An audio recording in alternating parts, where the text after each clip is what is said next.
ทุกคนฮู้บ่หลังจากที่เจบ่าวลาวปล่อยคลิปน้องอายไปพบน้องใบบุญ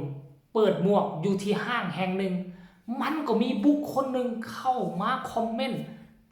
ช่องของเจบ่าวลาวจะเป็นไผนั่นไปรับชมพร้อมๆกันเลยกับทักทายสบายดี FC ทุกคน FC ทุกท่านมาพบมาพอกับค่อยเจบ่าวลาวคลิปนี้ในช่วงเศร้าๆทานผู้ชมมื้อนี้กับประมาณ 8 โมงกว่าๆตอนเจบ่าวลาวกำลังเฮ็ดคลิปอยู่เนาะอากาศก็ค่อนข้างร้อนมื้อนี้โอ้ยแดดส่องเปียงร้อนแต่เช้ามื้อวานนี้นี่ประมาณ 9 โมง 10 โมงจึงร้อนแต่มื้อนี้นี่เอาแต่ 8 โมงเลยร้อนรู้สึกร้อนแล้วนี่ท่านผู้ชมเนาะทักทายสบายดีก็คือเก่าเช่นเคยเนาะมาพบมาพอกับเจบ่าวลาวทุกมื้อเนาะก็หนีบ่มุมเรื่องคลิปเกี่ยวกับน้องอายเกี่ยวกับวงเสียงวิหกแต่ว่าคลิปนี้จะมาลงลึกเนาะเกี่ยวกับเขาเอิ้นว่าศิลปินตัวน้อยรุ่นสืบทอดของเสียงวิหกถึงแม้ว่าปัจจุบันนี้น้องยังบ่ทันมาขึ้นกับเสียงวิหกแบบเต็มร้อยถ้ามื้อใดเนาะที่วงไปลิ้นอยู่แถวบ้านก็จึงจะได้มาขึ้นแล้วก็ได้เงินค่าโตเงินค่ามาหลอกมาไล่เพื่อเป็นการฝึกฝนล่อหลอมตนเองเนาะถึงแม้ว่าน้องจะเป็นคนที่อายุน้อยกว่าดาวเด่นอย่างอายแต่ว่าโตของเรานั้นใหญ่กว่าอายสูงกว่าน้องอายหลายถ้ากรณีบ่บอกว่าอายุเท่าใดนี่เขาก็คงจะคิดว่าอายเป็นน้องของใบบุญเนาะท่านผู้ชมเนาะหลังจากที่ลงคลิปเมื่อวานนี้เรื่องเป็นตาหน้าฮักเรื่องใจบุญสุนทานเนาะเรื่องความใจกว้างของน้องอายกับย่านุย่างไปพบไปพ่อ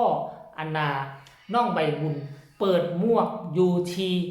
ห้างแห่งหนึ่งเนาะท่านผู้ชมเนาะแล้วน้องอายก็ไปแจมห้องเพลงเอาเงินไปเป็นมาลัยเอาเป็นติปมือ100 บาทหลังจากนั้นยังไปซื้อของอยู่ของกินโดยเฉพาะคือซื้อ KFC ไปมอบให้ใบบุญเพราะใบบุญกำลังกับยาบอกกำลังนั่งกินต้มมีอยู่มีกระป๋องนะเบิ่งแล้วก็น่าสงสารหลายอายเลยอดบ่ได้อยากให้น้องกินซีนกินตอนไปซื้อ KFC มาส่งให้หลังจากคลิปนี้ค่อยปล่อยไปก็ถือว่าสำหรับค่อยแล้วก็คนก็ให้ความสนใจหลายอยู่บ่ต้องเอาไปเทียบช่องอื่นเนาะช่องค่อยเป็นช่องน้อยๆคนเบิ่งสำนี้ค่อยก็คือว่าหลายแล้วและหนึ่งในนั้นน่ะมหัศจรรย์หลายบ่ฮู้ว่านี่เป็นน้องใบบุญตัวจริงบ่เข้ามาคอมเมนต์ช่องเจเบาลาวแหมเข้ามาคอมเมนต์ช่องเจเบาลาวท่านผู้ชมนอกจากจะเป็นน้องใบบุญมาคอมเมนต์ช่องเจเบาลาวแล้วก็จะมีบรรดา FC แฟนคลับของใบบุญ FC แฟนคลับของน้องอายก็ส่งข่าวส่งข้อมูลมาหาเพราะที่ผ่านมาเจเบาลาวก็งงเห็นน้องใบบุญนี่ไปขึ้นเวทีของเสียงวีหกนี่ก็3ข้างได้2-3ข้างถ้าจำบ่ผิดเนาะเจเบาลาวก็คิดว่าน้องไปประจำอยู่วงแล้วหรือบ่หรือว่าบางมือเห็นบางมือบ่เห็นสินะแล้วก็มีคนเข้ามาให้ข้อมูลเนาะท่านผู้ชมเนาะโดยเฉพาะคือมือนั้นน้องอายซื้อหยังบ่ให้ใบบุญนอกจากมี FC มาตอบว่า KFC ค่ามาซะเด็ดและผู้ต่อมาก็ให้ข้อมูลอันนั้นหลายเนาะท่านผู้ชมเขาบอกว่านะใบบุญยังบ่ทันได้ไปขึ้นกับวงเต็มร้อยเทื่อน้องยังอยู่ที่กาฬสินธุ์ถ้ามื้อใดเนาะช่วงใดวงได้ไปแสดงอยู่กาฬสินธุ์วงก็จะไปเอาน้องมาขึ้นเพื่อเป็นการฝึกฝนรอหลอม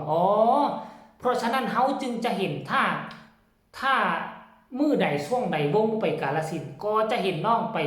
เข้าเปิดหมวกแสดงห้องรำทำเพลงอยู่ตามห้างต่างๆอยู่ตามตลาดนัดต่างๆอาจจะได้เจอนางในรูปแบบนี้เนาะเพราะว่าวงกระดนจะได้เข้ามาเขตแขวงนี่ท่านผู้ชมเนาะแต่มีสิ่งหนึ่งที่ค่อยทึ่งหลาย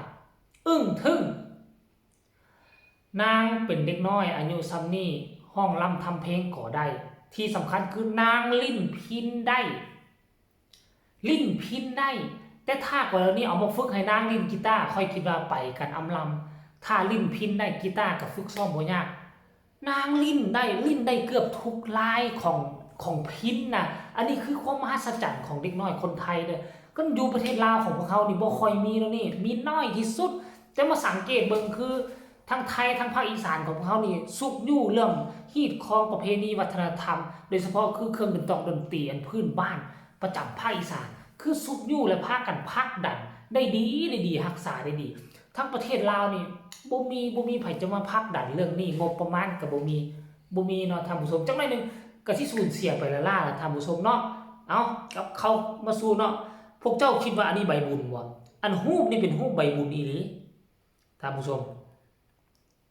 รูปนี้เป็นรูปน้องใบบุญเนาะเอาแล้วมาดิถ่ายแป๊บนึงเด้อนี่ซุ่มเจ้าเบิงให้เบิงผู้นี้เด้อรูปนี่เป็นรูปน้องใบบุญมาคอมเมนต์อยู่ใต้คอมเมนต์ช่องเจบ่ลาวแต่บ่ฮู้ว่าแม่นน้องใบบุญบ่ถ้าบ่แม่นน้องใบบุญก็สิเป็นญาติของน้องใบบุญแหละผู้ที่ดูแลน้องใบบุญนั่นแหละจึงฮู้เฮ็ดพอน้องใบบุญอายุซ้ำนี้ก็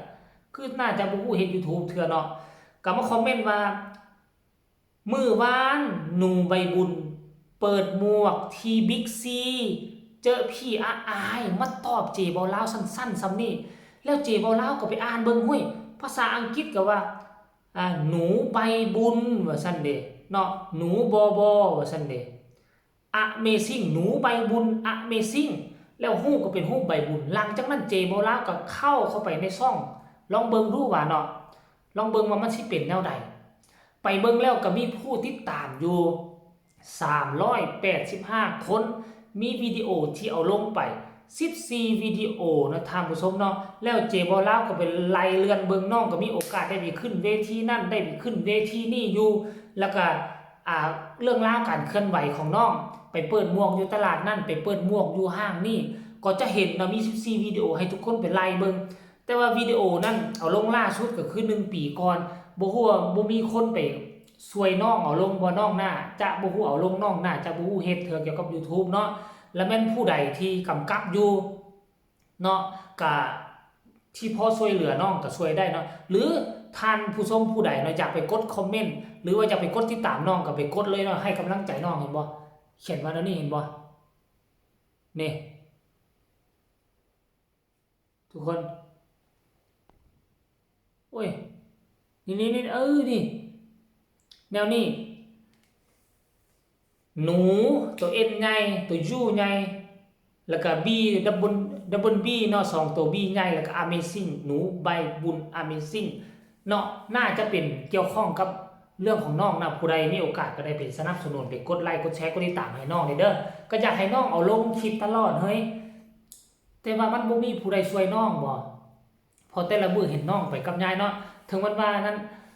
บ่มีคนช่วยเนี่ยก็น่าจะมีคนสอนน้องให้เอาลงในท่านผู้ชมคลิปล่าสุดคือ1ปีก่อนถ้าว่าน้องเอาลงตลอดนี่นะ